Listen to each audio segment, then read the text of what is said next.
Hello and welcome to MissouriNet.com. I'm Bill Pollack. We are joined by Jason West of MSHAA. Jason, I thought today that we were going to have Jason from the road, that he was going to talk to us from his car en route here in the state of Missouri, but not feeling well. Jason, I appreciate you taking time, though, to at least visit with us, and I know you're under the weather, but no trip for you today. No trip. I got put on the DL for today, so hopefully everything else will be okay. And looking forward to hearing the reports here a little bit later this afternoon. And what we're talking about now, last week on our Google Hangout visit with Jason, we discussed the new venues for the classes 1 through 6 football championships next year. It'll be this upcoming season. It'll be down at Missouri State at Plaster Stadium, and then the following season on the campus of the University of Missouri, moving away from St. Louis. But the other mix, or the other class that comes into this mix, is 8-man football. And so that's where MSHAA's out today, looking at a couple of different places. And Jason, maybe you can explain where the guys are and what they're looking at today.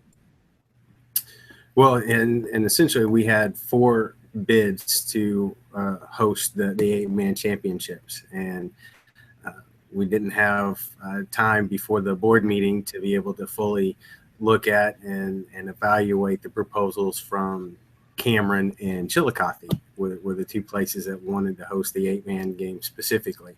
So that's where the guys are this morning, meeting with the representatives at Cameron first that put their proposal together. And then they'll drive down to Chillicothe and look at those facilities and talk with those people a little bit later this morning. Now, are those the high school football stadiums, different venues? What are we looking at for those 2 towns? For those 2 proposals, they were using the local high school as the facility. And I can't remember. I know Chillicothe has, a turf field and everything, has a video board. I can't remember what Cameron has, if it's natural grass or if it's a turf field as well. But, 2 nice proposals, both financial, fiscally responsible proposals.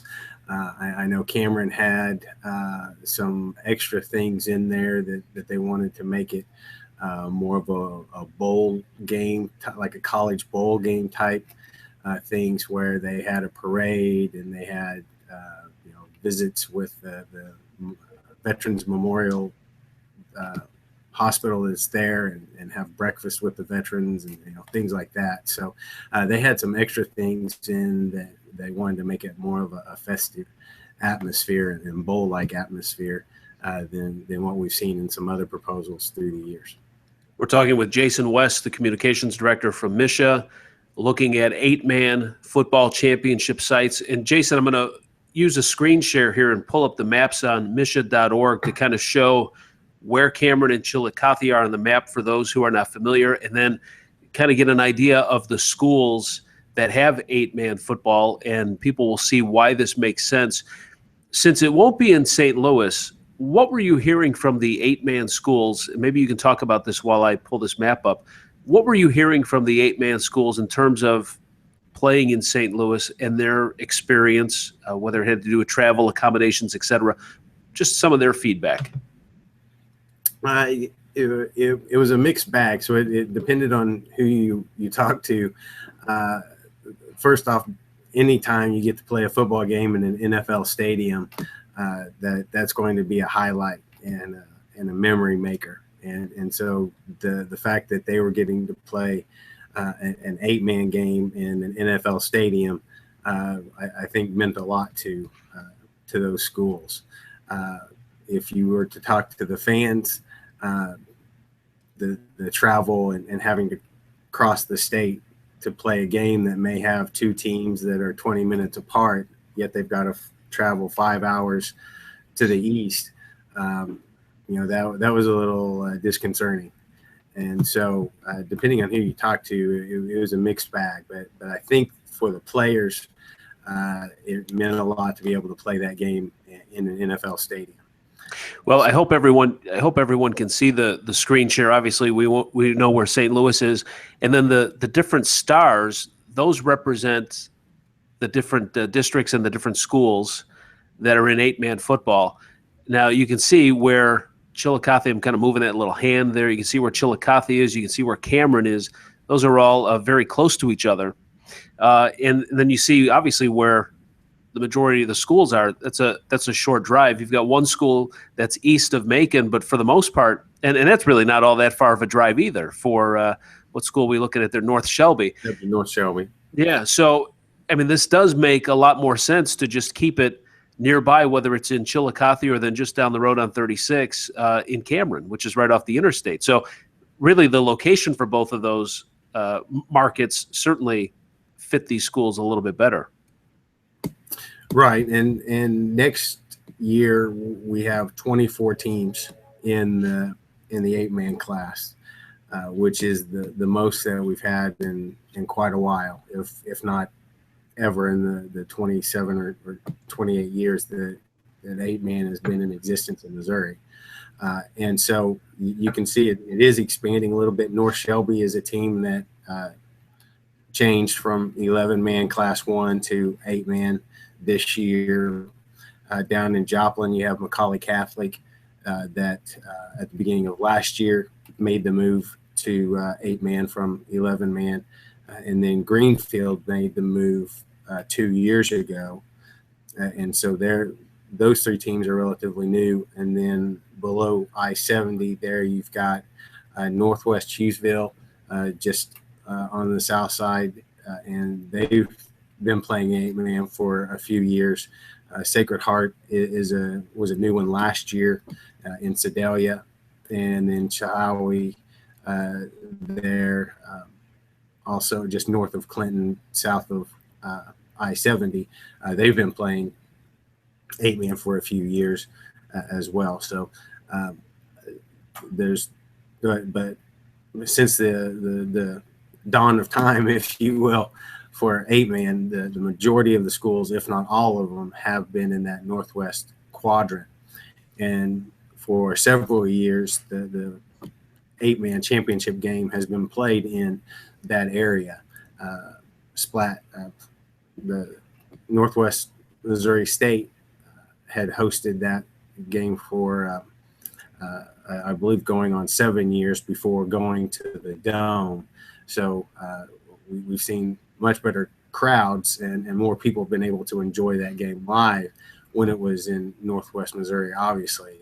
But moving to the Dome, like we said earlier, I think that meant a lot to the players. So one of the discussion points and things we're trying to look at is making that a balance between the fans that don't have to travel 5 hours to see the game, and then still making it a unique experience for the players. Is 8-man football, is this something that you think is just going to stay in this region, or is it a sport that you can see expanding to the eastern part of this state? I can see it still expanding. Obviously, we would have liked to have seen it expand much more than this in the 26 years that it's been here. And I'm not sure if that's there hasn't obviously been any pressure from our office for people to play 8-man football. I'm not sure how much the 8-man community has helped itself expand either, but the majority of Class 1 schools could still be eligible to play 8-man. They're under the 200 student enrollment. That's the max you can have to still be able to consider 8-man. So much of the Class 1 is still under that 200 enrollment and could, in fact, go play 8-man. That's one of the reasons why North Shelby had tried for a number of years to go 8-man so they could still play football. I think they ended last year with maybe 15 players on their roster.